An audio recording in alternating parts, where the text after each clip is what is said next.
Welcome. आप सभी का स्वागत है आपके अपने प्यारे प्लेटफॉर्म के ऊपर। मैं पीयूष परासर आप सभी का स्वागत करता हूं। आशा करता हूं सभी लोग अच्छे से तैयारी कर रहे होंगे और जम के मन लगा के पढ़ाई कर रहे होंगे। ठीक है, तो चलिए चालू करते हैं आज की क्लास। हम पढ़ रहे थे strength of material. Strength of material के अंदर इससे पहले जो क्लास थी उसमें मैंने आपको समझाया था कि सोम होता क्या है, सोम में कौन कौन से चैप्टर हैं और सोम होता क्या है, सोम में हम किन बातों का ध्यान रखते हैं। इंट्रोडक्शन टू सोम डिफाइन किए थे हम स्ट्रेंथ ऑफ मटेरियल को। ठीक है, आज हम पहला चैप्टर को स्टार्ट करने जा रहे हैं, shear force diagram and bending moment diagram. हम किसी भी मेंबर का पर गिवन लोडिंग डायग्राम कैसे बनाएं, ये चीज हम सीखेंगे। ठीक है, तो ये टॉपिक आपका चालू होगा। तो इस टॉपिक पे सीधे ना जाते हुए इससे पहले जो रिक्वायर्ड बेसिक है हम उन पे एक बार नजर डालते हैं, उनको टेक केयर करते हैं। पहले जो रिक्वायर्ड बेसिक है इस चैप्टर के लिए पहले वो समझेंगे, फिर एसएफडी और बीएमडी पे चलेंगे। ठीक है, रिक्वायर्ड बेसिक में सबसे पहला पॉइंट जो आपको सीखना है वो ये सीखना है कितने तरह के एक्सिस होते हैं। बोलते हैं ना लॉन्गिट्यूडनल एक्सिस क्या होता है, ट्रांसवर्स एक्सिस क्या होता है। इन एक्सिस को मैं आपको दिखाता हूं। देखिए देखिए यहाँ पे मैंने एक मेंबर बनाया है। ओके, अच्छे से समझिएगा। ये जो मेंबर है, ये जो फेस आपको दिख रही है, ये वाला जो चेहरा आपको दिख रहा है, ये जो फेस आपको दिख रहा है, इसको मैं क्या बोलूंगा, ये चीज आपको पहले समझनी होगी। इसको हम कहते हैं क्रॉस सेक्शन। इसे क्या कहते हैं? Cross section. इसके बारे में एक बार और थोड़ा सा अलग टाइप से समझाऊं अगर, तो देखिए ये हमारी डस्टर है। ठीक है, इस डस्टर को मैं काट देता हूं, बीच से काट दिया मान लो। काटने के बाद इधर से देखूंगा इस तरफ से, तो जो फेस मेरे को दिखेगा उसी को मैं क्रॉस सेक्शन कहूंगा। जैसे कि यहाँ पे ये जो फेस आपको दिख रही है, this is the cross section of this duster. अब मान लीजिए ये जो छवि हमने बनाई है, ये जो डायग्राम हमने बनाई है यहाँ पर बोर्ड पे, वो ये डस्टर का ही बना है। तो ये डस्टर की लंबाई होगी। ठीक है, तो ये अलोंग लेंथ हो गया, लंबाई। फिर ये क्रॉस सेक्शन पे देखो, क्रॉस सेक्शन पे इस डस्टर का जो भी क्रॉस सेक्शन एरिया है, इसका एक सीजी पॉइंट होगा, सेंटर ऑफ ग्रेविटी पॉइंट होगा। इस एरिया के एकदम सेंटर वाला एक पॉइंट होगा। समझ में आ रहा है? उस सेंटर पॉइंट से, ठीक है, इधर वाला क्रॉस सेक्शन और इधर वाला क्रॉस सेक्शन दोनों सेम है, कोई डिफरेंस ज्यादा है नहीं। इसका सीजी उसका सीजी दोनों सेम है। तो इसके सीजी से पास करता हुआ अलोंग द लेंथ, फिर ये वाले क्रॉस सेक्शन के सीजी से निकल गया बाहर, एक एक्सिस आपको दिख रही है अलोंग द लेंथ। ये जो एक्सिस है इस मेंबर का, उसे हम कहेंगे लॉन्गिट्यूडनल एक्सिस या एक्सियल एक्सिस। क्या बोलेंगे उसे? हम बोलेंगे लॉन्गिट्यूडनल एक्सिस या फिर एक्सियल एक्सिस। तो मैं आपको वो सीजी पॉइंट दिखाता हूं। जैसे ये क्रॉस सेक्शन है तो इसका लेट्स सपोज ये वाला जो यहाँ पे पॉइंट है, दिस इज सीजी पॉइंट। और सिमिलरली इस तरफ ये जो पॉइंट है क्रॉस सेक्शन का, ये आपका सीजी पॉइंट। तो सीजी पॉइंट से पास करता हुआ एक एक्सिस, ऐसा कुछ अलोंग द लेंथ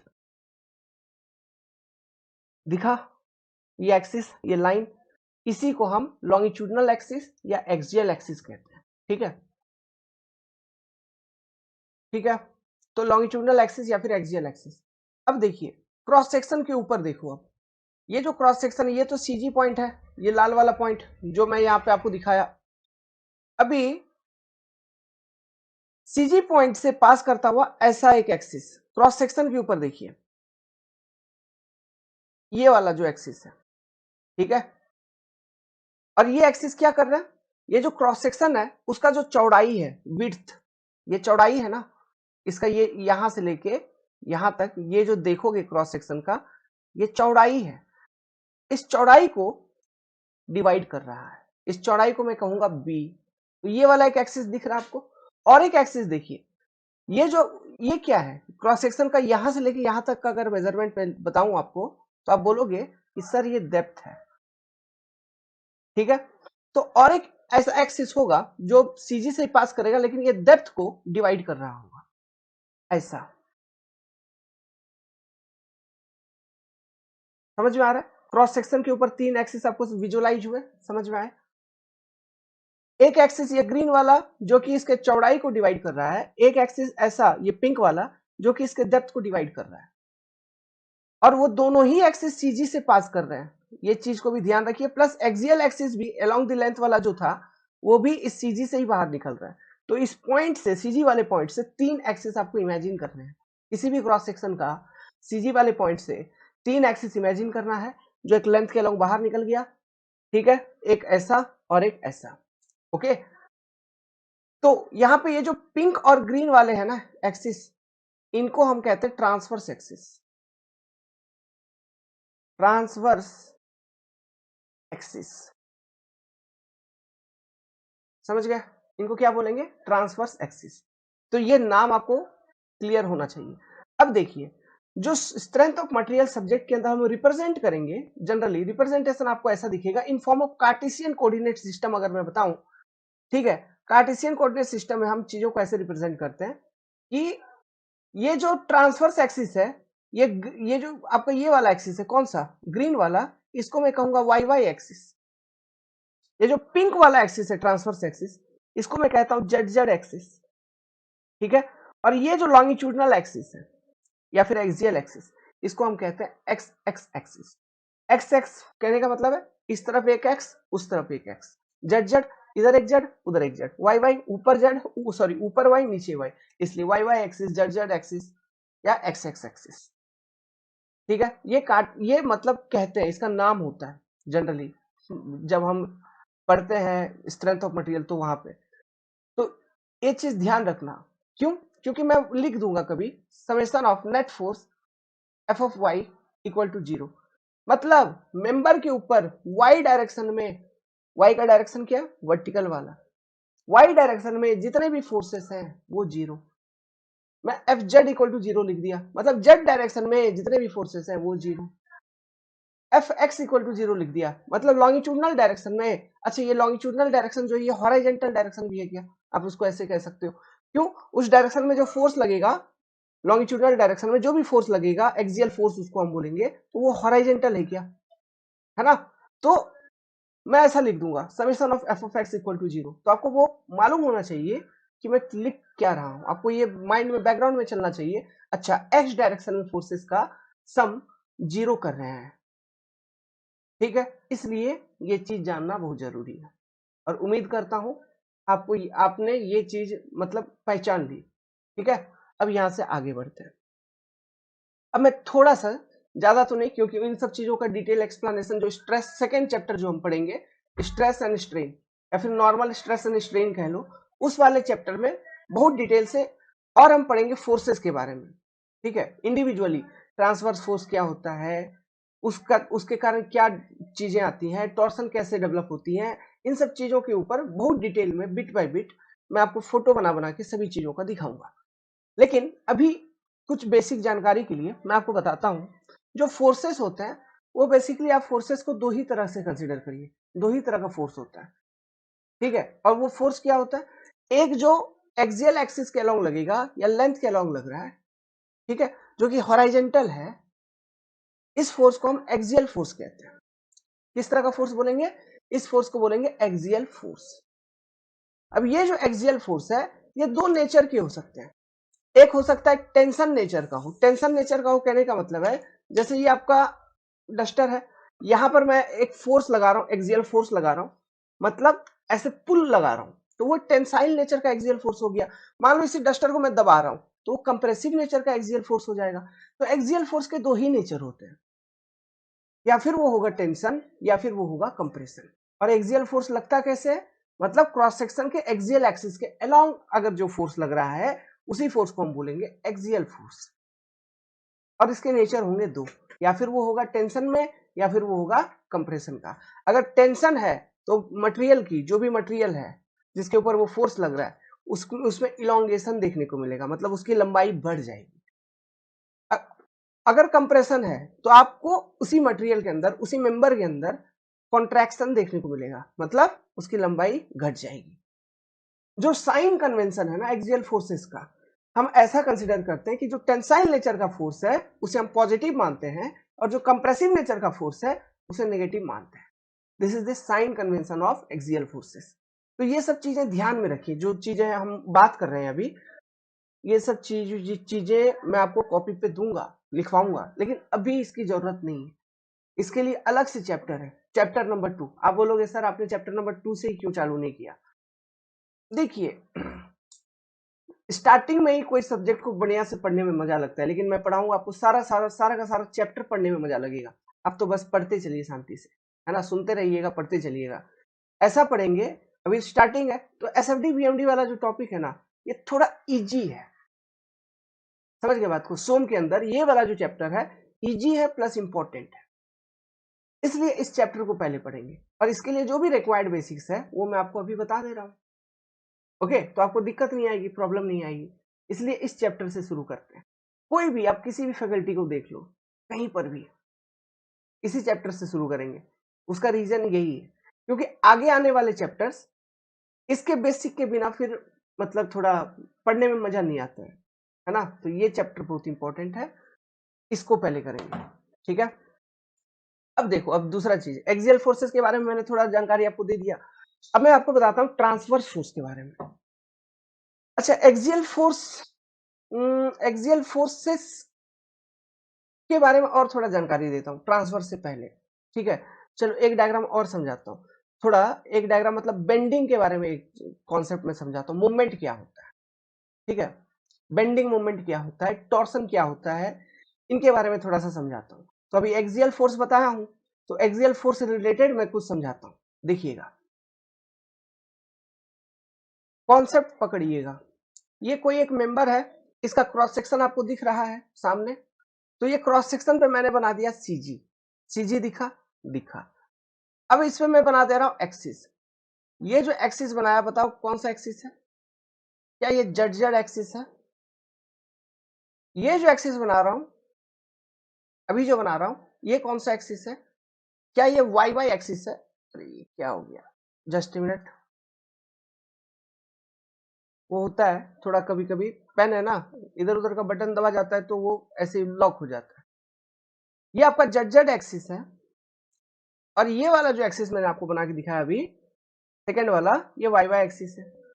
अब ये सीजी से ऐसा बाहर निकलता हुआ अलोंग द लेंथ, यहां से बाहर निकलता हुआ जो एक्सिस है, ये आपका लॉन्गिट्यूडनल एक्सिस है, या फिर इसी को हम एक्सियल एक्सिस बोलते हैं, या फिर इसी को हम एक्स एक्सिस भी बोलते हैं मेंबर का, ठीक है। अब मैं आपको अभी जो बताया था वो बताया था एक्सियल फोर्सेस के बारे में। किसके बारे में बताया था? एक्सियल फोर्स के बारे में। और एक्सियल फोर्स क्रॉस सेक्शन के ऊपर कैसे अप्लाइड होती है? ये मान लो ये मेंबर है, उसका ये क्रॉस सेक्शन, अब ये मैं फोर्स अप्लाई कर रहा हूँ, फोर्स एक्सियल डायरेक्शन में, ऐसा ऐसा दबाऊंगा या फिर इसको पुल लगाऊंगा, वो जो फोर्सेस होता है वो होता है एक्सियल फोर्स। तो देखिए बात क्या है, अगर आप एक्सियल फोर्सेस को सीजी पे लगा देंगे, ठीक है, इसका जो सीजी है एकदम सीजी पर अगर एक्सियल फोर्सेस को हमने लगा दिया, मान लो कंप्रेसिव नेचर का, ये जैसे एक फोर्स, ये जो एरो मैंने ब्लू लाइन में दिखाया, लेट्स सपोज ये कोई फोर्स है जो कि एक्सियल फोर्स है, एक्सियल डायरेक्शन में लग रही है क्रॉस सेक्शन के ऊपर, लेकिन वो उसको मैंने एकदम सीजी पे लगा दिया, उस एक्सियल फोर्स को। ये जो एक्सियल फोर्स है इसको मैंने एग्जैक्टली सीजी पे लगा दिया, तो इसके कारण क्या होगा? तो देखो, एक चीज तो है, इसके कारण होगी कॉन्ट्रैक्शन। क्या होगी? कॉन्ट्रैक्शन, है ना, कॉन्ट्रैक्शन होगी। प्लस एक तरह का, अगर मान लो वो कॉन्ट्रैक्शन जो होना है उसको अगर रेजिस्ट किया गया तो स्ट्रेसेस डेवलप होंगे कंप्रेसिव नेचर के। अब वो स्ट्रेसेस कैसे होंगे? स्ट्रेस हम कैसे निकालते हैं? Force divided by per unit area. तो जो भी आपने फोर्स लगाया, इसका रिएक्शन मिलेगा मटेरियल से। मतलब आप किसी को दबा रहे हो तो वो, आप जितना बल से दबा रहे हो उतना बल से रजिस्ट भी तो करने का कोशिश करेगा, तो वो है मटेरियल से जो रिएक्शन मिलता है। तो जितना फोर्स एक्सटर्नली एफ अप्लाइड है उतना ही मटेरियल से भी रिएक्शन मिलेगा, तो वो जो रिएक्शन मिलेगा plus the cross section area, है ना, वो reaction divided by cross section area, तो हमें मिलता है स्ट्रेस का वैल्यू। ये सब चीजें ध्यान रखना, इनके बारे में बहुत डिटेल में बिट बाय बिट विजुअलाइजेशन के साथ सेकंड वाले चैप्टर में देखेंगे, है ना। अभी उतना जरूरत नहीं है, जस्ट आपको बेंडिंग समझाने के लिए मैं थोड़ा मोड़ा हल्का फुल्का आइडिया दे रहा हूँ, है ना। तब हमको कंप्रेसिव स्ट्रेस मिल जाएगा, तो कंप्रेसिव स्ट्रेस डिस्ट्रीब्यूशन हमको मिलती है, उसी तरह टेंसाइल स्ट्रेस डिस्ट्रीब्यूशन मिलती है। तो अभी इस केस में समझो, ये कि जब फोर्स मेरा एकदम सीजी पे लगा हुआ है, एक्सियल फोर्स मेरा सीजी पे लगा हुआ है, तो जो कंप्रेसिव स्ट्रेस का डिस्ट्रीब्यूशन होगा वो पूरे क्रॉस सेक्शन पे यूनिफॉर्म होगा। यूनिफॉर्म होने का मतलब है एक जैसा। मतलब compressive stress, let's suppose compressive stress का वैल्यू कितना है, ये जो क्रॉस सेक्शन है उसका जो एरिया है, लेट्स सपोज ये एरिया है ए, तो कंप्रेसिव स्ट्रेस का वैल्यू आएगा F upon divide F by A. तो ये जो एफ बाई ए है पूरे क्रॉस सेक्शन के ऊपर एक ही अमाउंट का है, ठीक है, सेम है, हम ऐसा मान के चलते हैं। और ये जो कंप्रेशन है, कंप्रेसिव स्ट्रेस है, इसको हम जनरली बोलते हैं डायरेक्ट कंप्रेसिव स्ट्रेस। क्या बोलते हैं, इसका नाम क्या है, डायरेक्ट कंप्रेसिव स्ट्रेस। इसी तरह से अगर आपका जो एक्सियल फोर्स है ये एकदम सीजी पे लगा है लेकिन और टेंसाइल नेचर का है, और टेंसाइल नेचर का है, तो टेंसाइल स्ट्रेसेस डेवलप होगा और वो भी पूरे क्रॉस सेक्शन पे यूनिफॉर्म होगा। तो वो जो टेंसाइल स्ट्रेसेस है उसको हम बोलेंगे डायरेक्ट टेंसाइल स्ट्रेसेस। समझ गए बात को। तो ये कब हो रही है, ये तब हो रही है जब हम एक्सियल फोर्स को एकदम सीजी पे अप्लाई कर रहे हैं, तब आपको direct tensile stress and direct compressive stress देखने को मिल रहा है। लेकिन आप ऐसा सोचो, सोचो ये एक्सियल फोर्स को, ठीक है, मैं यहां से मिटाता हूं, आप सोचो ये जो एक्सियल फोर्स है इसको हम सीजी पे लगा ही नहीं रहे। हमने क्या किया, सीजी से कुछ दूरी पर at some eccentricity, at some eccentricity कहने का मतलब है कुछ ऊपर, ये सीजी है, यहां पे नहीं लगा के लेट्स सपोज मैंने यहां पे लगा दिया एक force at some eccentricity. Eccentricity कितना का, देखिए ये पूरा डेप्थ कितना है मेंबर का, डी, तो यहां से यहां तक, यहां से यहां तक कितना होगा, डी बाई टू। फिर यहां से यहां तक नीचे कितना डेप्थ होगा, अगेन डी बाई टू। तो मैंने सीजी से ऊपर डी बाई टू पे एक फोर्स लगाया F1 मान लो, ऐसा, ठीक है, वो लगा दिया मैंने कंप्रेसिव। अब सीजी से नीचे और एक फोर्स लगाया मैंने, ठीक है, F2 अमाउंट का, ये लगा दिया मैंने, मान लो मैंने टेंशन, ये भी मैंने लगाया डी बाई टू पे। मतलब ये जो फोर्सेस में लगा रहा हूं F1 और F2, ये है क्या, ये है तो एक्सियल फोर्सेस ही, लेकिन ये एक्सियल फोर्सेस को मैं उसके सीजी पे, उस क्रॉस सेक्शन के सीजी पे नहीं लगा रहा हूं, बट ट्रांसवर्स डायरेक्शन में। क्यों, ये जो y का डायरेक्शन है ये ट्रांसवर्स डायरेक्शन है, तो ट्रांसवर्स डायरेक्शन में एट सम एक्सेंट्रिसिटी मैं इस एक्सियल फोर्स को अप्लाई कर रहा हूं। समझ गए। और एक्सेंट्रिसिटी कितना ले लिया मैंने, यहां पे आपको समझाने के लिए मैंने ऊपर डी बाई टू ले लिया, नीचे डी बाई टू ले लिया। अब सोचो जरा, इमेजिन करो, विजुअलाइज करते चलो, विजुअलाइज करते चलो, हो क्या रहा है। मान लिया जाए, मान लिया जाए लेट्स सपोज कि ये जो F1 और F2 है इनका मैग्नीट्यूड सेम है, F1 बराबर है F2 का, मतलब वैल्यू सेम है, 10 तो 10, इसका भी 10 उसका भी 10, वैल्यू सेम है, लेकिन डायरेक्शन उल्टा है, डायरेक्शन उल्टा है। मतलब ऊपर वाला अगर कंप्रेसिव नेचर का है, ठीक है, क्रॉस सेक्शन को दबा रहा है मतलब कंप्रेसिव, नीचे वाला देखो बाहर की तरफ एरो है मतलब क्रॉस सेक्शन को खींच रहा है, टान रहा है अपनी तरफ, तो वो टेंसाइल नेचर का। मैग्नीट्यूड मान लो सेम है लेकिन नेचर क्या है, नेचर अलग है। अब मैं क्या करूंगा ना, ये फोर्सेस को हम लोड भी कहेंगे, ये एक्सटर्नल लोडिंग ही तो है क्रॉस सेक्शन के ऊपर। तो एक टेक्निक होता है जिसको हम कहते हैं लोड शिफ्ट टेक्निक, मैं यहाँ पे अब लोड शिफ्ट टेक्निक को यूज करूंगा। तो लोड शिफ्ट टेक्निक को अगर इस्तेमाल करूंगा तो देखिए क्या होगा, समझना बात, देखना ध्यान से। ये पहले ये जो F1 फोर्स है ऊपर देखना कंप्रेसिव नेचर का, उसको मैं लाता हूं, शिफ्ट करूंगा कहां पे, इसको उठा के सीधा लेते हैं सीजी पे शिफ्ट कर दिया, ये F1 इधर शिफ्ट कर दिया सीजी पे, ठीक है, ये F1 यहाँ पे शिफ्ट कर दिया। तो F1 जैसे मैं सीजी पे शिफ्ट किया तो उसके साथ एक तो फोर्स आ गई, इसके साथ और एक चीज आएगी, और वो क्या आएगी, एक मोमेंट आएगा, F1 into D by two. Moment क्या होता है, मोमेंट का जो वैल्यू होता है उसको जो हम निकालते हैं ये होता है force into lever arm. Force into lever arm यहाँ पे छोड़ दो, फोर्स इंटू, मान लो जैसे हम यहाँ पे इस पर्टिकुलर पॉइंट पे सीजी पे शिफ्ट कर रहे हैं इस फोर्स F1 को, ठीक है, तो जिस पॉइंट पे शिफ्ट कर रहे हो वहां से कितने डिस्टेंस पे F1 फोर्स था, वो डिस्टेंस, फोर्स इंटू डिस्टेंस, आप सिंपली ये लिख लो, यही होता है मोमेंट, ठीक है, सिंपली। आप ऐसा समझो, जैसे कि अच्छा ये डिस्टेंस परपेंडिकुलर होना चाहिए, perpendicular distance, force into perpendicular distance होता है आपका मूवमेंट। ये डिस्टेंस ऐसा नहीं कि कोई भी डिस्टेंस हम ले लेंगे, नहीं, परपेंडिकुलर डिस्टेंस। मैं इसको लिखता हूं, परपेंडिकुलर डिस्टेंस। ठीक है, तो यहां पे देखिए, ये जो F1 फोर्स को जब हमने शिफ्ट किया सीजी पे, ठीक है, F1 फोर्स आ गई, तो इसके साथ एक मूवमेंट भी आएगी।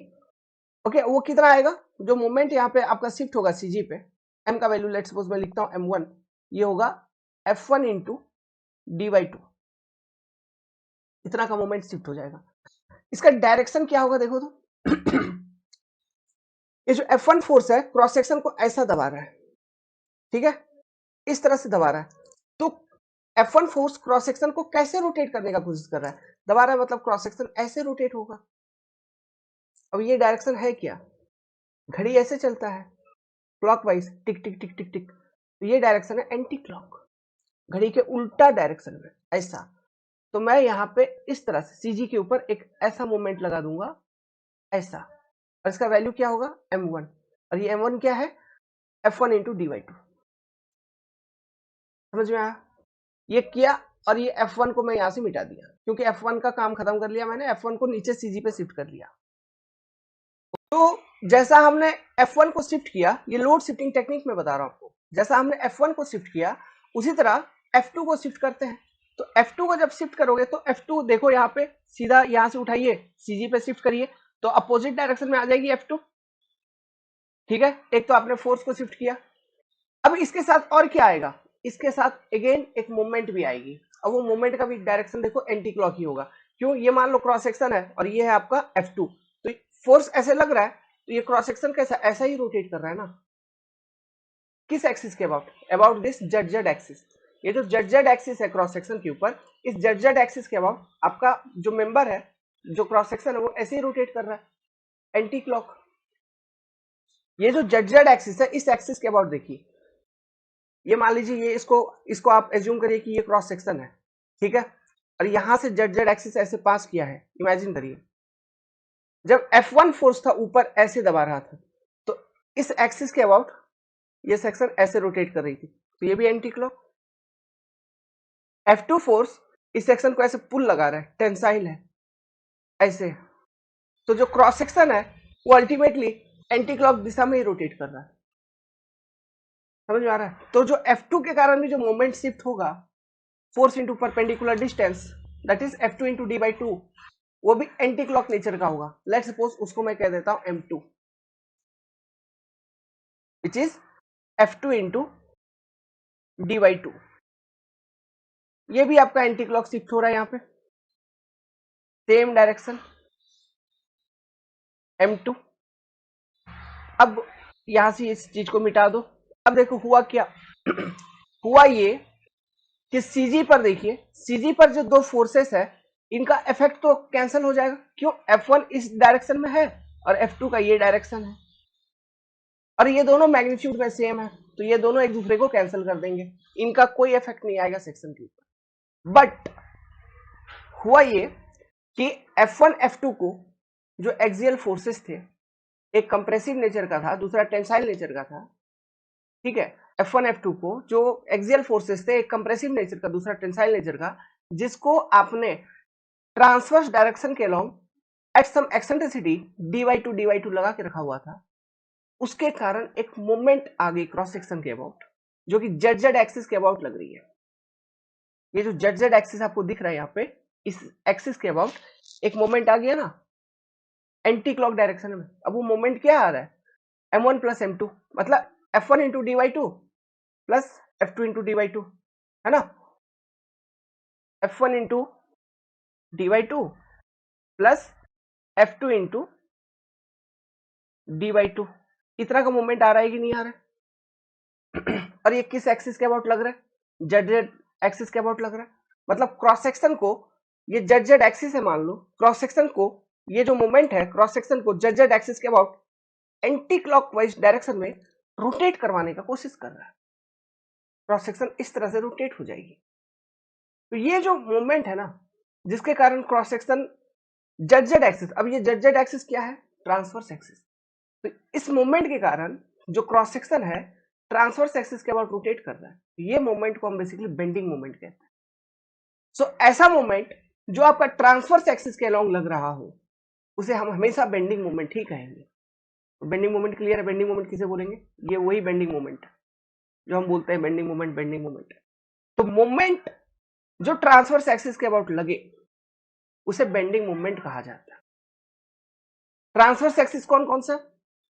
यहां जेड जेड के अबाउट मैंने आपको लगवा के दिखाया कि कैसे लग रहा है, ठीक है। तो ये एक बेंडिंग मूवमेंट हो गया, और इसका नाम मैं कैसे लिखूंगा? एम जेड कहूंगा, movement about Z axis, bending movement. क्योंकि इसके कारण जो मेंबर है वो बेंड करेगा। अब वो कैसे बेंड करेगा, ठीक है, वो चीज मैं आपको दिखाऊंगा अभी, जब वो आगे आगे चल के थोड़ा देर में ही, जब मैं बीम बीम वगैरह के कॉन्सेप्ट को डिस्कस करूंगा एसएफडी बीएमडी में, वहां पे मैं दिखाऊंगा किस तरह से बेंडिंग होती है, सैगिंग, हॉगिंग, इसका साइन कन्वेंशन क्या होता है बेंडिंग मूवमेंट का, सब चीज बिट टू बिट डिटेल में। अभी तो बस चीजें सिखा रहा हूँ, पहचानो, जानो, थोड़ा मोड़ा अवगत हो जाओ, ठीक है, आदत में आने लगे। ओके, ये सब बहुत अंदर की बात है, क्लीन कट होना चाहिए। तो ये है वो बेंडिंग मूवमेंट। तो इसी तरह से और एक ट्रांसवर्स एक्सिस है ना हमारा, वाई वाई एक्सिस, इस एक्सिस के अबाउट भी अगर मूवमेंट लग रहा है, चाहे वो क्लॉकवाइज लगे या एंटी क्लॉकवाइज लगे, उससे फर्क नहीं पड़ता। अब ये जो यहाँ पे जेड एक्सिस के अबाउट जो मूवमेंट लगा है ये एंटी क्लॉक है, ठीक है, ये जो मूवमेंट्स है these are anti clock in direction, anti clock.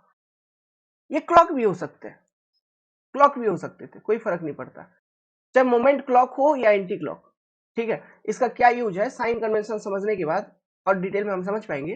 लेकिन अभी आप ये समझिए, ये जो मोमेंट है ये क्लॉक भी हो सकता है, ये एंटी क्लॉक भी हो सकता है। लेकिन जो जरूरी बात है वो ये है, अगर वो ट्रांसवर्स एक्सिस के अबाउट मूवमेंट लग रहा है तब तो मेंबर में आएगी बेंडिंग, और वो जो मूवमेंट है उसे हम कहेंगे बेंडिंग मूवमेंट। समझ में आया बात? और उसे हम कहेंगे बेंडिंग मूवमेंट। अब ये बेंडिंग होती कैसे है इन मूवमेंट के कारण, ये चीज हम आगे देखेंगे।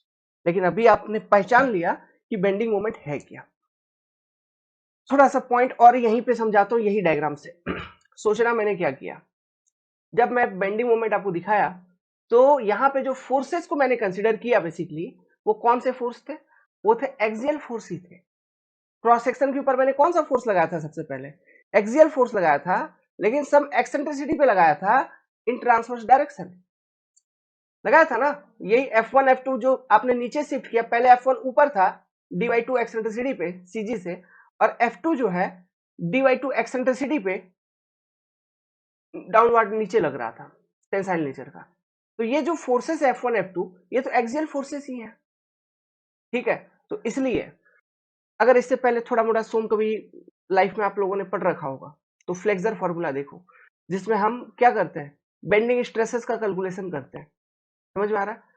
m by I equal to sigma by Y equal to E upon R. इसमें जो सिग्मा है वो क्या है? Bending stress. अब ये जो बेंडिंग स्ट्रेस है इसे हम क्या बोलते हैं? नॉर्मल स्ट्रेसेस भी बोलते हैं। नॉर्मल क्यों? क्रॉस, ये जो क्यों नॉर्मल, क्यों नॉर्मल? इसलिए ये जो क्रॉस सेक्शन था इसके परपेंडिकुलर में ही तो ये फोर्सेस हैं F1 F2, तो इनके कारण जो स्ट्रेसेस डेवलप होंगे वो भी परपेंडिकुलर डायरेक्शन में तो डेवलप होंगे, नॉर्मल डायरेक्शन में। ओके, सो बेंडिंग के कारण जो स्ट्रेसेस मेंबर में डेवलप होते हैं वो नॉर्मल स्ट्रेसेस ही डेवलप होते हैं। जैसे यहाँ पे F बाई ए, ये जो डायग्राम आपने डायरेक्ट कंप्रेसिव स्ट्रेस का देखा है, इसे हम नॉर्मल स्ट्रेस भी बोलेंगे, ठीक है, या फिर आप इसको डायरेक्ट नॉर्मल कंप्रेसिव स्ट्रेस बोल दो। ओके, तो this is your normal stresses, क्योंकि ये स्ट्रेस जो है क्रॉस सेक्शन के परपेंडिकुलर में है, ठीक है, इसलिए इसे हम नॉर्मल, एक कीवर्ड आ जाती है, एक वर्ड आ जाती है नॉर्मल, वो भी उपयोग में ले लेते हैं, इस चीज को भी है ना कंसिडर कर लेते हैं। तो नॉर्मल, ये वर्ड भी ध्यान रखना, कहीं पर भी नॉर्मल स्ट्रेसेस अगर लिखा हुआ होगा तो आप ये समझ जाओ क्रॉस सेक्शन के परपेंडिकुलर में वो स्ट्रेस है, तो नॉर्मल स्ट्रेस, ठीक है। तो बेंडिंग के कारण मेंबर में जो स्ट्रेस डेवलप होता है वो नॉर्मल ही होता है, और बेंडिंग के कारण जो मेंबर में स्ट्रेस डेवलप होगा वो हमेशा एक साथ दो अलग अलग तरह के डेवलप होंगे। एक होगा कंप्रेसिव नेचर का, दूसरा होगा टेंसाइल नेचर का। बेंडिंग में हमेशा मेंबर में दो अलग अलग तरह के स्ट्रेस डेवलप होते हैं। एक होगा कंप्रेसिव नेचर का, एक होगा टेंसाइल नेचर का। क्यों? देखिए, यहाँ पे जब मैंने फोर्स लगाया था, एक्सियल फोर्स या नॉर्मल फोर्स कह लो, सम एक्सेंट्रिसिटी पे लगाया था, तो एक लगाया था मैंने कंप्रेसिव नेचर का, तो वो force divided by cross section area, compressive stress. नीचे जो फोर्स मैंने लगाया था वो था टेंसाइल नेचर का, तो वो force divided by cross section area जहां पर वो फोर्स लग रही है, टेंसाइल स्ट्रेस डेवलप कर देगा। तो बेंडिंग में हमेशा दो तरह का स्ट्रेस क्रॉस सेक्शन में डेवलप हो जाता है ड्यू टू बेंडिंग। एक होती है कंप्रेसिव स्ट्रेस और दूसरा होता है टेंसाइल स्ट्रेस। और ये जो मोमेंट लग रहा है एम अभी, ठीक है, ये जो एम जेड मूवमेंट मैंने बताया जो जेड जेड एक्सिस के अबाउट लग रहा है, तो ये क्या कर रहा है ये मूवमेंट जेड जेड एक्सिस के अबाउट, इस एक्सिस के अबाउट क्रॉस सेक्शन को रोटेट करवा रहा है। हाँ, तो ये जो एक्सिस है वो एक्सिस जिस एक्सिस के अबाउट क्रॉस सेक्शन आपका रोटेट होता हो ड्यू टू बेंड्रल एक्सिस के, ये जेड जेड जो एक्सिस है ये यहाँ पे न्यूट्रल एक्सिस हो गया।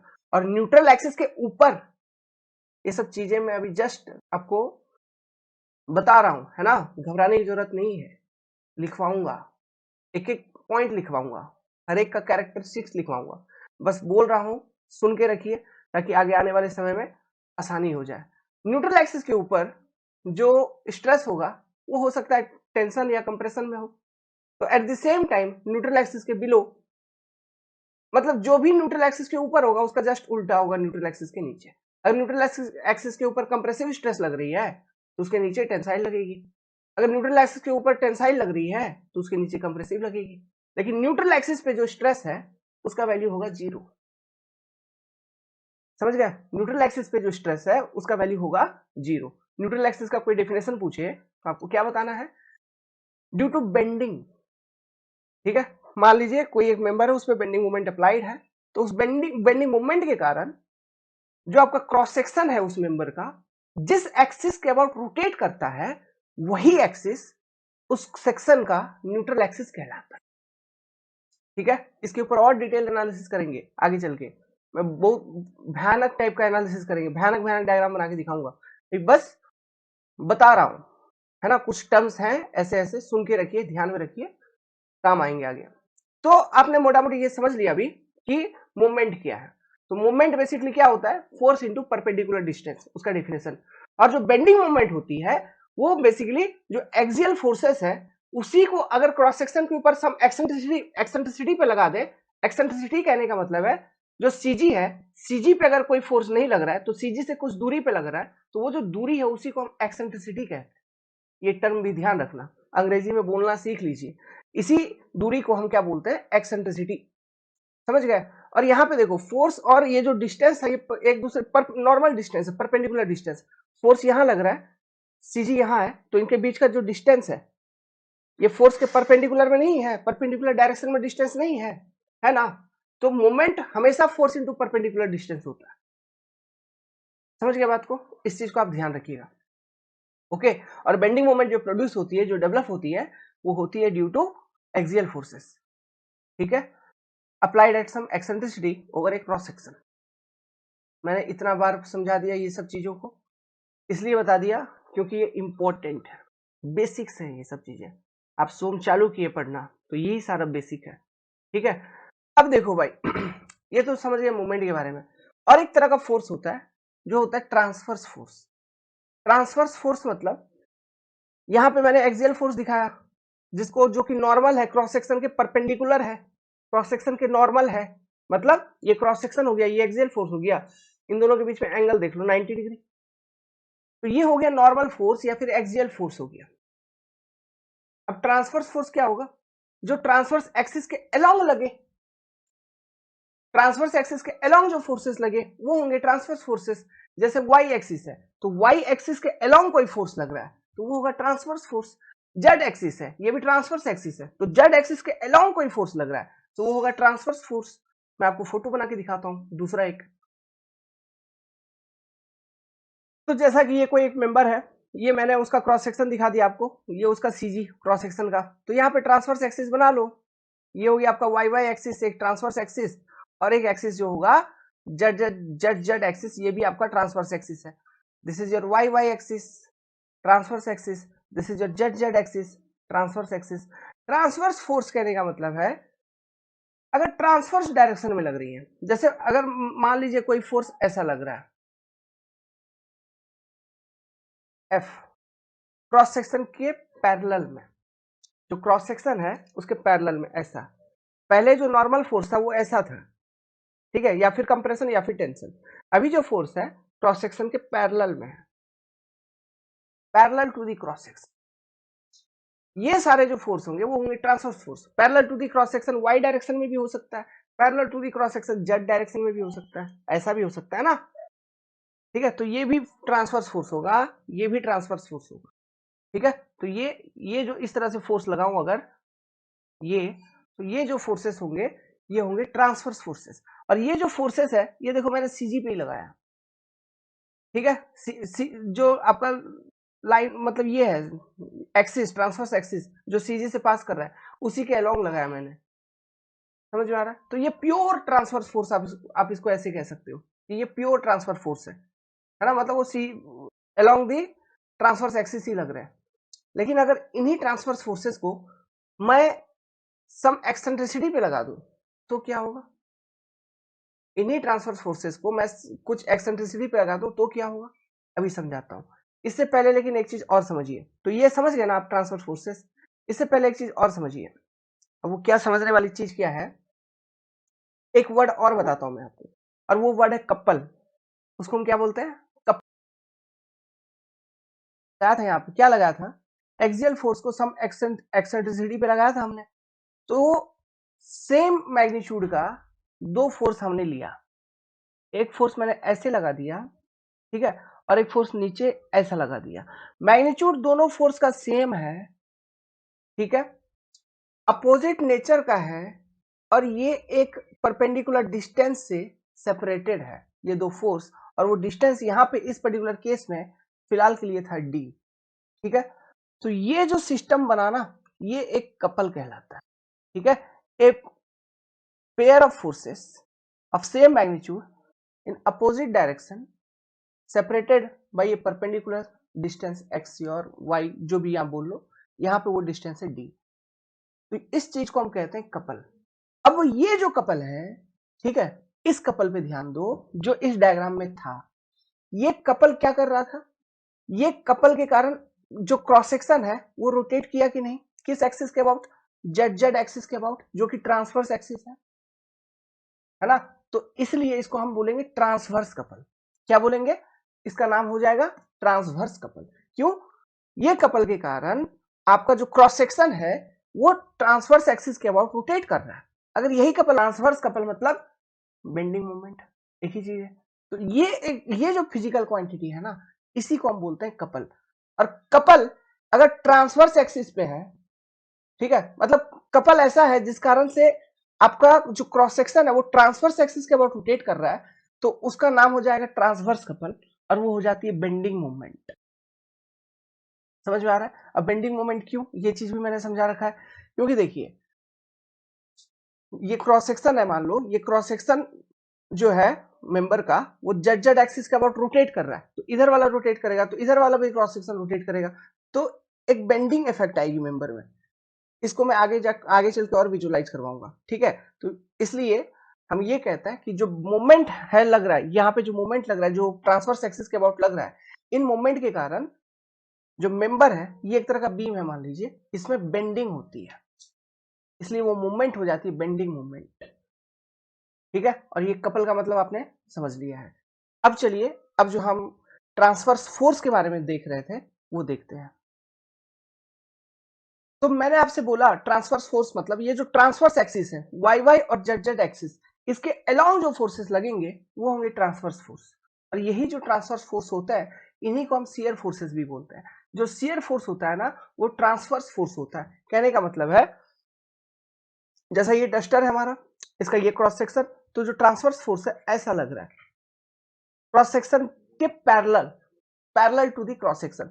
जो नॉर्मल फोर्स था जिसके कारण अभी देखा आपने बेंडिंग हो रहा था, वो नॉर्मल टू क्रॉस सेक्शन लग रहा था, परपेंडिकुलर टू क्रॉस सेक्शन लग रहा था, लेकिन transverse force parallel to cross section लगेगा। और यही जो ट्रांसवर्स फोर्स होता है यही बेसिकली शियर फोर्स होता है। शियर शब्द का बेसिकली मतलब क्या होता है? शियर मतलब कट के अलग हो जाना। तो मान लीजिए ये कलम है, इस पे मैं ऐसे ऊपर से फोर्स लगाऊंगा, हो सकता है जहां पे मैं फोर्स लगा रहा हूं उस जगह से ये कलम कट जाए, ये दो टुकड़ों में बट जाए, तो हम बोलेंगे ये शियर हो गया। ठीक है, ये क्या बोलेंगे? शियर हो गया। अब देखिए, हम जो मतलब ये मटेरियल का स्ट्रेंथ वगैरह देखते हैं इन टर्म्स ऑफ स्ट्रेस देख रहे हैं, स्ट्रेस देखते हैं, रेजिस्ट कितना स्ट्रेस को रेजिस्ट कर पाता है। वो स्ट्रेस बेसिकली क्या होता है? जो भी फोर्स है divided by cross section area.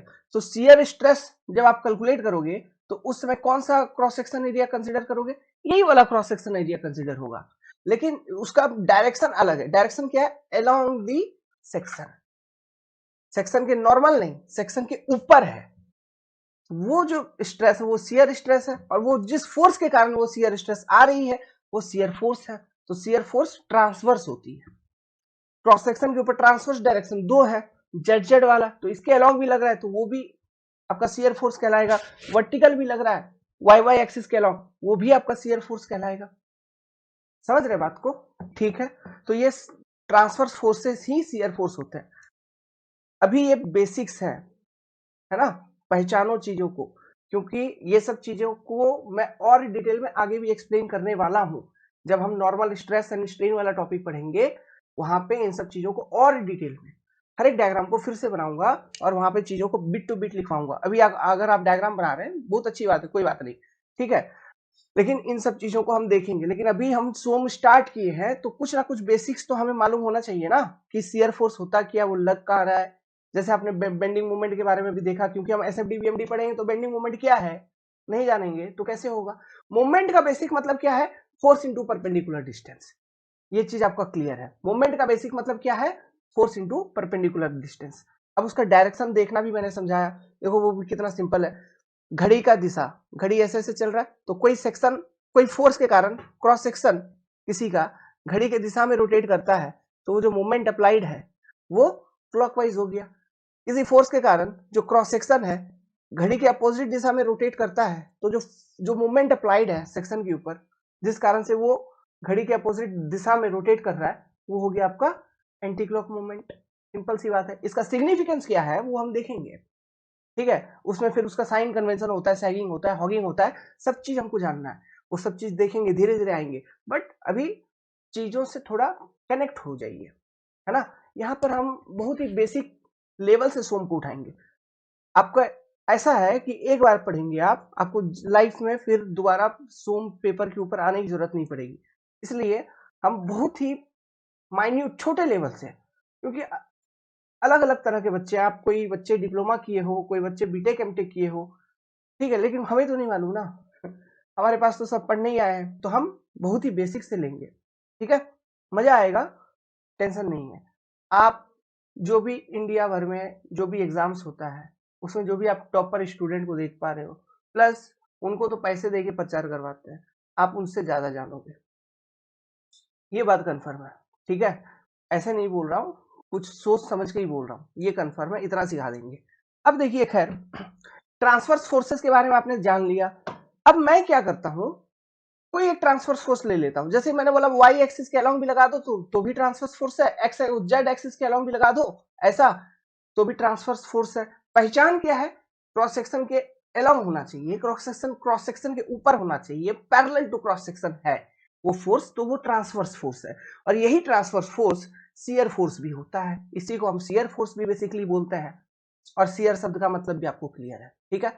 अब देखो, जैसा हमने वहां पे पहले वाले केस में एक्सियल फोर्स को सम एक्सेंट्रिसिटी पे लगाया था, उसी तरह से मैं यहाँ पे क्या करता हूँ, ट्रांसवर्स फोर्सेस को सम एक्सेंट्रिसिटी पे लगाता हूँ, मतलब एक कपल बनाता हूँ। लेट सपोज एक ट्रांसवर्स फोर्स मैंने लिया एफ मैग्नीट्यूड का और यहां पे लगा दिया, तो ये सीजी पे लगाया क्या? नहीं, ट्रांसवर्स डायरेक्शन में ही है फोर्स, मतलब ये ट्रांसवर्स फोर्स ही है, लेकिन सीजी से कुछ डिस्टेंस पे एट सम एक्सेंट्रिसिटी मैंने लगाया। और ये डिस्टेंस कितना है? मान लो इसका जो चौड़ाई है क्रॉस सेक्शन का टोटल है बी, तो यहां से यहां तक हो जाएगा b/2 और यहां से यहां तक हो जाएगा b/2, ठीक है। और कपल बनाने का बेसिक कॉन्सेप्ट क्या है? एक फोर्स आपने ऐसा लिया तो इन दोनों के बीच का परपेंडिकुलर डिस्टेंस यहाँ पे क्या होगा? b हो जाएगा, और सेम मैग्नीट्यूड का एक फोर्स मैं अपवर्ड ले लूंगा। ये मेरा बेसिक है कपल का, ये मेरा एक कपल हो गया। This is one force F, this is again one force F, same magnitude, separated by a perpendicular distance B. तो दिस इज ए कपल, ये आपने यहाँ पे एक कपल दे दिया, ठीक है। और ये जो फोर्सेस है this are your transverse forces, जिसको आपने एक्सेंट्रिसिटी के एक एक्सेंट्रिसिटी पर क्रॉस सेक्शन के ऊपर लगाया है ना। अब हम लोड शिफ्ट टेक्निक यूज करेंगे। क्या यूज करेंगे? Load shift technique. देखिए ये लोड शिफ्ट टेक्निक के बारे में मैंने बताया है कि नहीं बताया आपको, लेकिन अभी बताता हूं, एक बार सुन लो।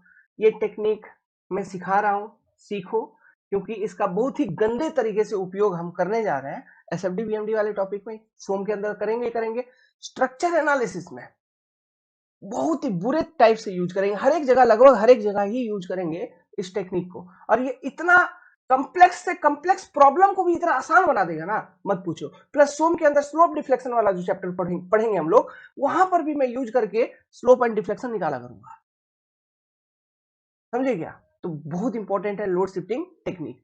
लोड शिफ्टिंग में हो क्या रहा है बेसिकली देखिए। अब जैसे मैं एक एक करके शिफ्ट करूंगा, ये मान लो वन है, फोर्स वन, ये फोर्स टू, ऐसे नाम दे दिया आपके जान पहचान, मतलब आपके लिए, आपकी सहूलियत के लिए, लेकिन मैग्नीट्यूड वगैरह सब कुछ सेम है, बस डायरेक्शन रिवर्स है।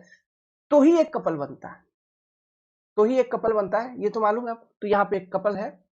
अब ये कपल के कारण एक चीज तो तय है, क्रॉस सेक्शन रोटेट करेगा, ठीक है। कपल एक ऐसा फिजिकल क्वांटिटी है जिसके कारण क्रॉस सेक्शन रोटेट करता है। कपल एक ऐसा फिजिकल क्वांटिटी है जिसके कारण क्रॉस सेक्शन रोटेट करता है। जैसे हमने देखा अभी जो ट्रांसवर्स कपल था, उसमें क्या हो रहा था, जो क्रॉस सेक्शन था मेंबर का आपका, वो जेड एक्सिस, ट्रांसवर्स एक्सिस के अबाउट रोटेट कर रही थी, है ना। अब यहां पर भी किसी एक्सिस के अबाउट रोटेट करेगी, तो वही चीज हमको पता लगाना है, ठीक है। तो वो लोड शिफ्टिंग के बाद हम पता लगा लेंगे। तो हम लोड शिफ्टिंग करेंगे सीजी के ऊपर। तो ये जो एफ फोर्स है, पहला देखो, पहला वाला फोर्स, ये एफ फोर्स है, इसको मैं F1 लिख देता हूं, ये F1 फोर्स है, ये सीजी होगी आपका, ये सीजी होगी, और सेपरेटेड बाय ये डिस्टेंस b/2 परपेंडिकुलर डिस्टेंस, ठीक है। अब लोड शिफ्ट करोगे तो क्या करोगे, इस F1 को सीधा उठा के पहले सीजी पे लगा दो, ऐसा लगा दिया, ये F1 यहाँ पे लगा दिया। अब ये F1 के साथ एक मोमेंट भी तो आएगी, क्यों? मोमेंट क्या होता है? Force into perpendicular distance. तो F1 को लेके आओगे, लोड शिफ्टिंग का ये बेसिक कॉन्सेप्ट है, F1 को लेके आएंगे जिस पॉइंट पे, उस पॉइंट पे मोमेंट भी आएगा, और मोमेंट का मैग्नीट्यूड कितना होगा? Force into perpendicular distance up to that point. अब फोर्स कितना है? F1, परपेंडिकुलर डिस्टेंस क्या है? b/2, तो मोमेंट का मैग्नीट्यूड हो जाएगा फोर्स इंटू b/2। अच्छा, इसका यूनिट क्या हो रहा है मोमेंट का? फोर्स का यूनिट न्यूटन, और देखो मोमेंट मैं जो लिख रहा हूं m, फोर्स इंटू डिस्टेंस ही तो लिख रहा हूं, फोर्स का यूनिट न्यूटन वगैरह होता है, न्यूटन किलोमीटर, डिस्टेंस का यूनिट mm में, मीटर में, तो न्यूटन mm या न्यूटन मीटर या किलो न्यूटन मीटर, ये सारे जो यूनिट है ये मूवमेंट के यूनिट है, किसके? मूवमेंट के, समझ गए बात को? तो ये देखिए। अब लेकिन मुझे ये बताओ कि जो डायरेक्शन होगा यार मूवमेंट का, वो क्या होगा? क्लॉकवाइज होगा ना एंटी क्लॉकवाइज होगा? विजुअलाइज करो जरा, देखो क्या है यहाँ पे, सिस्टम क्या है। सिस्टम ये है, अगर मैं आपको इसको विजुअलाइज कराने की कोशिश करूं, ये फोर्स है, और यहाँ पे कहीं पे सीजी है मान लीजिए, तो ये परपेंडिकुलर डिस्टेंस, ठीक है। तो आप मूवमेंट जब शिफ्ट करोगे तो उसका एक बेसिक उपाय देता हूं। जैसे पॉइंट यहां पर है, और फोर्स का ये उसका डायरेक्शन देख लो, एरो कैसे है नीचे, तो इस पॉइंट के अबाउट हम आप शिफ्ट कर रहे हो जब, तो मोमेंट का डायरेक्शन पता लगाना है, सीधा यहां से ऐसे देखना, सीधा यहां से ऐसे चलो, और इस पॉइंट के अबाउट गोल घुमा दो, यही उसका डायरेक्शन है। आप विजुअलाइज भी करिए, आपको पता चल जाएगा। देखो ये फोर्स, और ये जो डायरेक्शन, ये जो मूवमेंट है, ये मूवमेंट का मैग्नीट्यूड कितना है? F into b/2। और ये किस एक्सिस के अबाउट लग रहा है? देखो ये ना ही जेड के अबाउट लग रहा है, ना ही वाई एक्सिस के अबाउट लग रहा है, ये लग रहा है एक्स एक्सिस के अबाउट, एक्सियल एक्सिस के अबाउट ये मूवमेंट लग रही है, लॉन्गिट्यूडनल एक्सिस के अबाउट ये मूवमेंट लग रही है। अब देखिए फोर्स इंटू b/2 करेंगे तो ये किस एक्सिस के अबाउट आपको विजुअलाइज हो रहा है? ये हो रहा है अपने को इस वाले एक्सिस के अबाउट विजुअलाइज हो रहा है, F into b/2, axial axis के अबाउट ये मूवमेंट लग रहा है, समझ में आ रहा है? और इसका डायरेक्शन क्या है? सेम, देखो घड़ी का उल्टा दिशा में, एंटी क्लॉक है यहाँ, इसका डायरेक्शन कैसा है? एंटी क्लॉक है ना? क्यों? ये घड़ी का उल्टा दिशा, घड़ी के दिशा मतलब इस तरह से होता अगर, तो वो क्लॉक होता है, टिक टिक टिक टिक, घड़ी क्लॉक।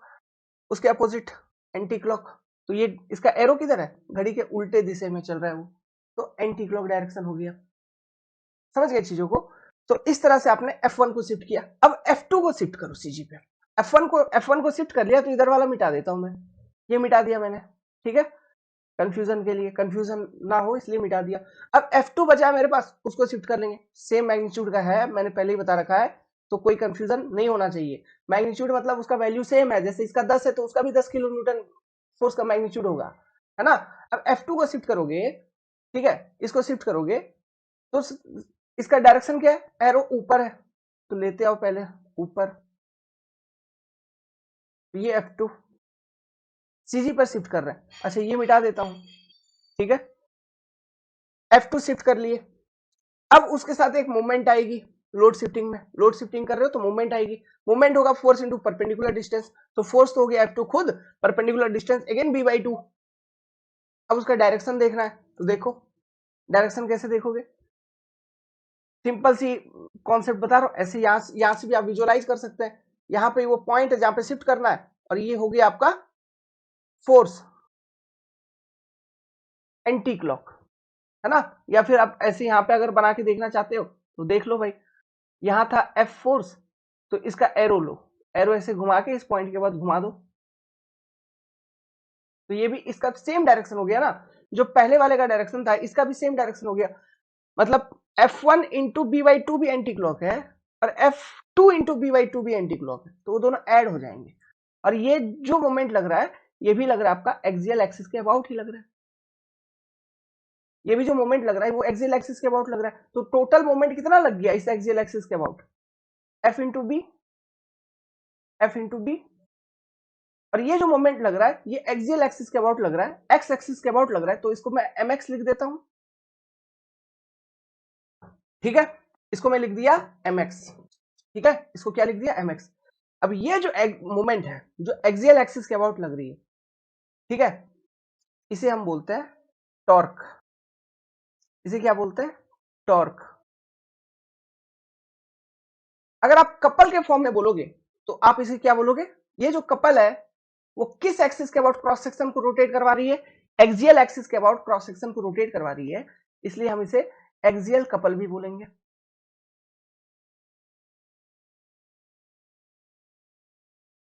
इसे टॉर्क जैसा बोला, इसका और एक नाम है टॉर्सन।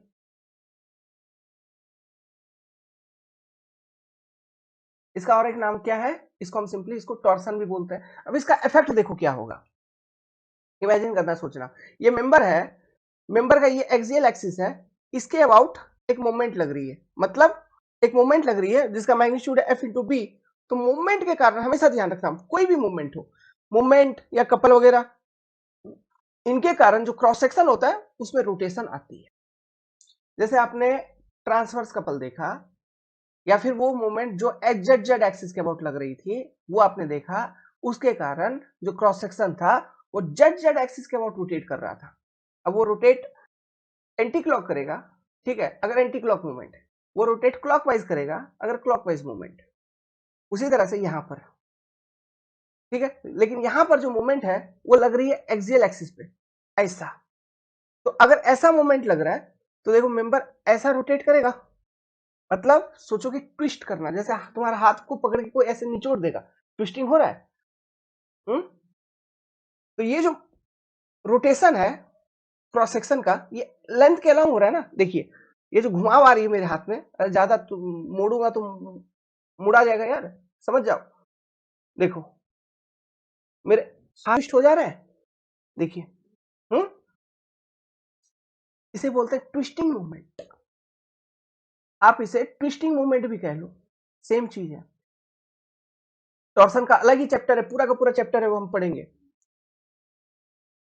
Twisting movement. अब ये जो ट्विस्टिंग मूवमेंट है ना, ये मेंबर में बेसिकली क्यों डेवलप हुआ है?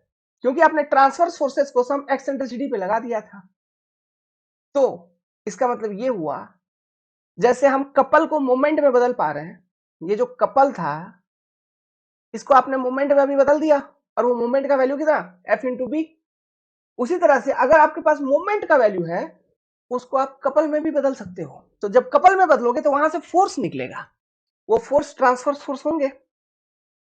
और ट्रांसफर फोर्स होता है क्या, शियर फोर्स। अब शियर फोर्स डिवाइडेड बाय वो क्रॉस सेक्शन एरिया जिसके ऊपर वो लग रहा है, शियर स्ट्रेस मिल जाएगी। इसलिए torsion is related to shear stresses. तो टॉर्सन फॉर्मूला जब हम पढ़ेंगे उसका डेरिवेशन करवाऊंगा, ठीक है। मैं फ्लेक्सर फॉर्मूला का डेरिवेशन करवाऊंगा, शियर स्ट्रेस का फॉर्मूला ड्यू टू लोडिंग का डेरिवेशन करवाऊंगा। हर एक फॉर्मूला आपको कुछ याद नहीं करवाएंगे, छोटा से छोटा फॉर्मूला का डेरिवेशन मैं आपको करा के दूंगा।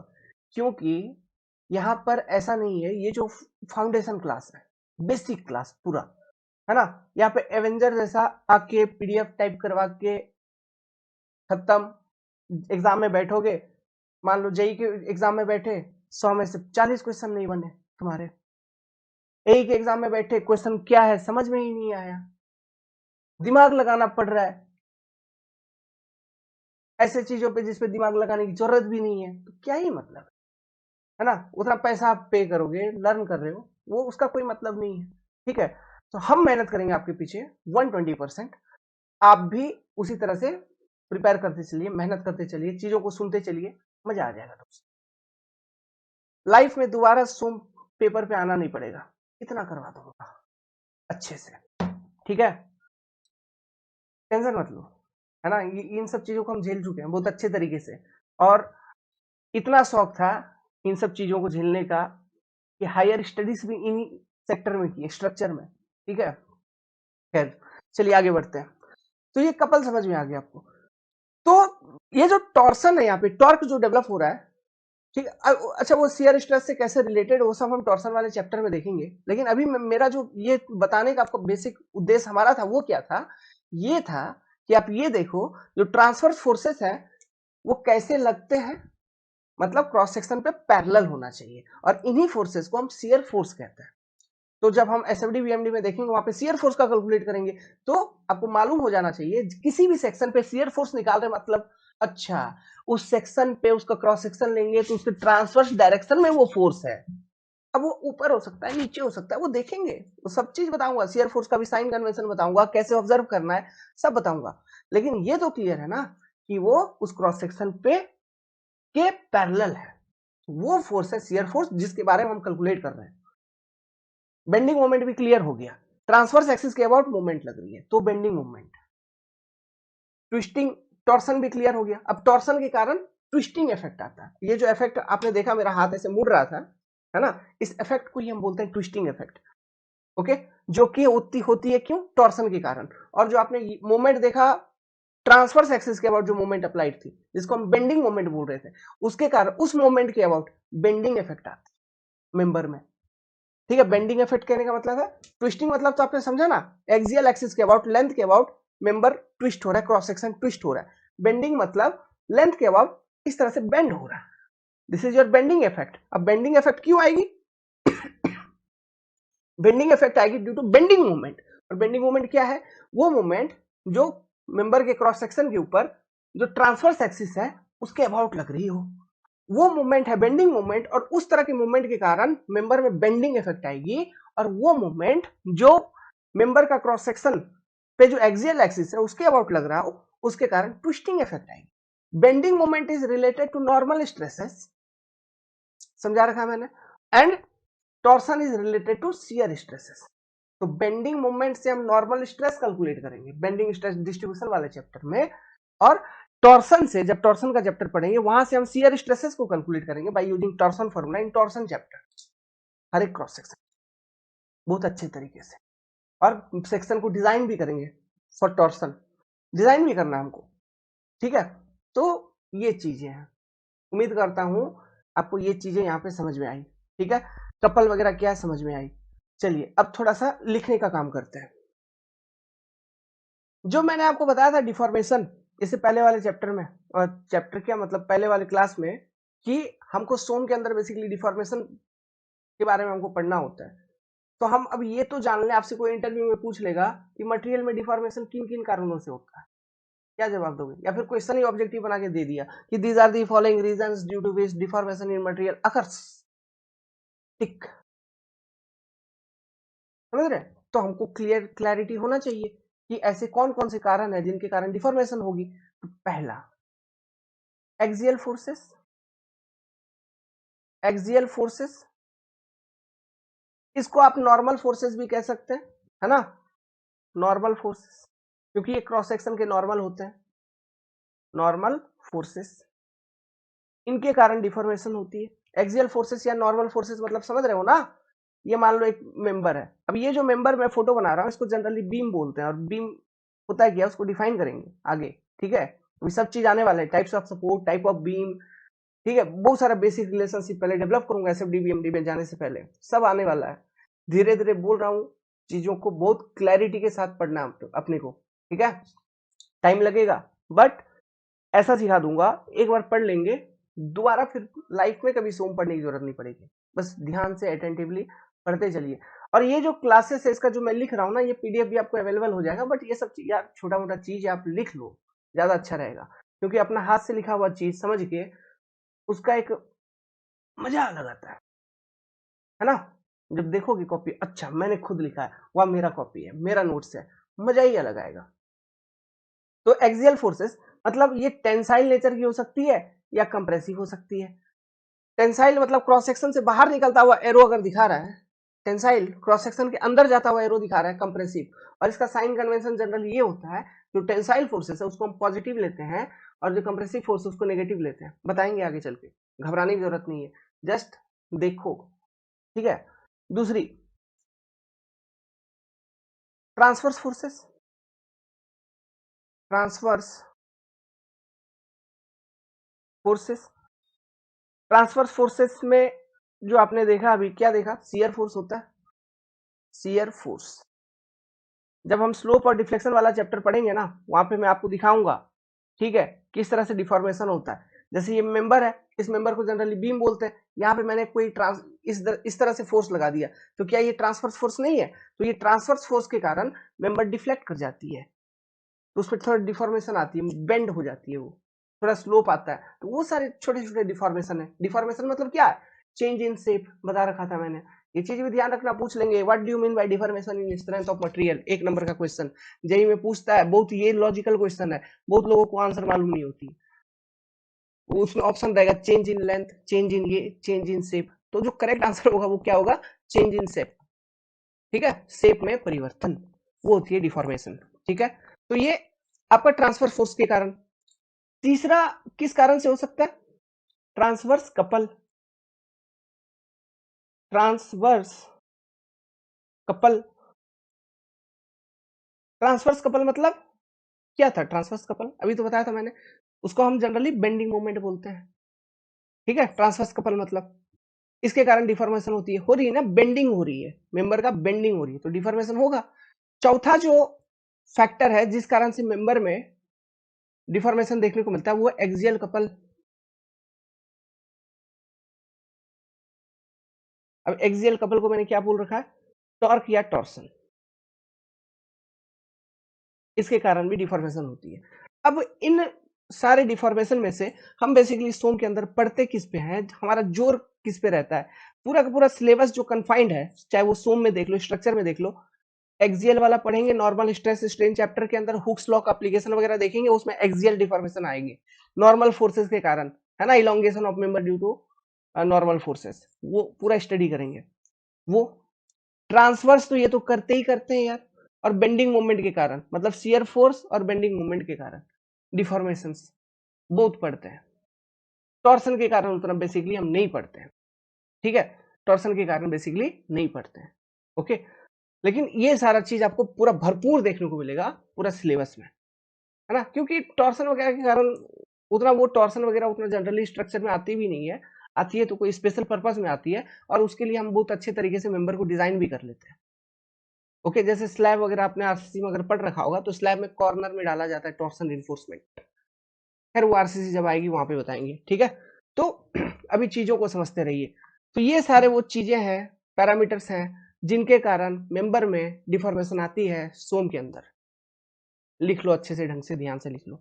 अब इसमें देखो, ये जो ट्रांसवर्स कपल है जिसको बेंडिंग मोमेंट बोला, एक्सियल कपल है जिसको हमने टॉर्सन बोला, तो ये जो कपल वर्ड है ये बेसिकली क्या है, इसको भी थोड़ा डिफाइन कर ही लेते हैं। जब हम बहुत बेसिक से पढ़ रहे हैं तो कपल वर्ड को भी मैं डिफाइन कर देता हूं। तो कपल क्या है आपका, it is a physical quantity, physical क्योंकि हम इसका मेजरमेंट कर पाते हैं, कपल का फिजिकल क्वांटिटी है due to which cross section rotate, इतना। It is a physical quantity due to which cross section rotate. अब इसमें हम टाइप अगर डिफाइन करें तो टाइप डिफाइन करेंगे on the basis of rotation of cross section about the axis. तो मैं ऐसा बोलूंगा, if the cross section rotate about axial axis या longitudinal axis then the couple is called as axial couple. दूसरा बोलूंगा, if the cross section rotate about transverse axis, ठीक है, then the couple is called as transverse couple. Okay, बस इतना। तो लिखिए, complete करिए, आगे लिखिए। If the rotation is about longitudinal axis it is called as, it is called torque या axial couple. Next, if the rotation is about any of the transverse axis, transverse axis दो है यहाँ पे, तो किसी भी ट्रांसवर्स एक्सिस के about यदि रोटेशन है तो उसे हम मूवमेंट कहते हैं। हम आप सिंपली मूवमेंट कहिए, क्योंकि टॉर्सन या टॉर्क का तो अलग नाम हो ही गया, तो इसी को आप मूवमेंट कह सकते हो, या फिर और ज्यादा क्लीन कट डिफाइन करने के लिए, क्लीन कट कहने के लिए आप बेंडिंग मूवमेंट भी कह सकते हो, कोई बात नहीं, कोई गलती नहीं होती, एक ही चीज है, ठीक है। ट्रांसवर्स एक्सिस के अबाउट जो मूवमेंट है उसी को हम बेंडिंग मूवमेंट कहते हैं, या सिंपली मूवमेंट ही कह देंगे, कोई बात नहीं है, ठीक है। और लेकिन जो लॉन्गिट्यूडनल एक्सिस के अबाउट मूवमेंट है उसके लिए स्पेशल नेम है, आप एक्सियल मूवमेंट कहिए, या फिर आप टॉर्सन कह दीजिए, या फिर टॉर्क कह दीजिए, या फिर एक्सियल कपल कह दीजिए, ऐसे है ना। तो अब कंफ्यूजन इन सब चीजों में, नाम के उपयोग में कोई कंफ्यूजन नहीं लाइए आप, ठीक है, समझ जाइए किसको क्या बोलते हैं। तो आप इसको सिंपली मूवमेंट भी कह सकते हो, बेंडिंग मूवमेंट कह सकते हो, ट्रांसवर्स मूवमेंट कह सकते हो, या फिर ट्रांसवर्स कपल कह सकते हो, कुछ भी बोलो यार, कोई दिक्कत नहीं है, ठीक है। और ट्रांसवर्स कपल, आगे नोट में लिखिए, ये पॉइंट बहुत इंपॉर्टेंट आपके लिए, नोट में लिखिए, torque is responsible for twisting of member, पूछेंगे आपसे ट्विस्टिंग ऑफ मेंबर क्यों होती है, टॉर्सन के कारण। Movement is responsible for bending of member, दोनों चीज दिखाऊंगा टॉर्सन वाले चैप्टर में, ट्विस्टिंग दिखाऊंगा, ट्विस्टिंग करवा के दिखाऊंगा, और अंदर दिखाऊंगा मेंबर के अंदर कि ड्यू टू ट्विस्टिंग हो क्या रहा है अंदर, जो मेंबर का फाइबर है उसमें क्या परिवर्तन आ रहा है। अभी इसी वाले चैप्टर में जब आगे बढ़ेंगे तो वहां पे बीम का बेंडिंग करवा के दिखाऊंगा आपको, ओके। और वहां पे मैं आपको दिखाऊंगा कि वो बेंडिंग के कारण, जब मैं साइन कन्वेंशन पढ़ा रहा हूँ मूवमेंट का, ठीक है, सैगिंग हॉगिंग क्या होता है, ये सब चीजें, तो वहीं पर मैं डिफ्लेक्शन करवा के दिखाऊंगा, बेंडिंग करवा के दिखाऊंगा, और मैं आपको ये दिखाऊंगा कि वो बेंडिंग के कारण जो मेंबर का फाइबर्स है उसमें क्या इफेक्ट आता है, समझ गए। तो नॉट टू वरी, बस ध्यान रखिए कीवर्ड। नाउ और एक चीज है, क्योंकि टॉर्सन मैंने आपको बता रखा था, टॉर्सन जो बेसिकली आई है वो ट्रांसफर फोर्सेस के कारण ही आई है, तो हम, हमारे पास अगर टॉर्सन है तो हम वहां से फिर रिवर्स कैलकुलेशन करके शियर स्ट्रेस तक पहुंच सकते हैं, क्योंकि ट्रांसफर फोर्स जो है वही शियर फोर्स है, तो shear force divided by area जिसपे वो अप्लाइड है, शियर स्ट्रेस मिल जाएगा, ठीक है। तो ये टॉर्सन फॉर्मूला में हम लोग देखेंगे। नाउ बेंडिंग मूवमेंट या मूवमेंट, मैंने आपका कंफ्यूजन क्लियर करने के लिए और ये भी लिख दिया है ना, तो बेंडिंग मूवमेंट या मूवमेंट, इससे हम बेंडिंग स्ट्रेसेस को कैलकुलेट करते हैं, और बेंडिंग स्ट्रेसेस के बारे में मैंने आपको बताया कि ये हमेशा पेयर में एग्जिस्ट करती है बेंडिंग स्ट्रेस, और दो अपोजिट नेचर का, कंप्रेशन टेंशन दोनों एक साथ एग्जिस्ट करती है, ठीक है। तो और लेकिन एक चीज जो ध्यान रखने वाली बात है, जो आपको माइंड में हमेशा रहना चाहिए, कि जो बेंडिंग मूवमेंट में जो बेंडिंग स्ट्रेस निकलती है, ये स्ट्रेसेस जो हैं ये नॉर्मल स्ट्रेसेस ही होते हैं, these are the normal stresses. ये आपका टेंसाइल भी होते हैं, कंप्रेशन दोनों होते हैं, टेंसाइल एंड कंप्रेशन एक साथ एग्जिस्ट करते हैं, साइमल्टेनियसली एग्जिस्टिंग, समझ गए। तो ये सारा बेसिक थोड़ा सा आज के क्लास में, ठीक है। अब नेक्स्ट क्लास में हम चालू करेंगे, जो टॉपिक अपना चालू करेंगे, देखिए ये सब बहुत जरूरी पोर्शंस है ना, और क्लास का लेंथ हम ज्यादा रख भी नहीं सकते। आप लोग ऐसे कमेंट करके बताइए क्लास का लेंथ क्या रखा जाए।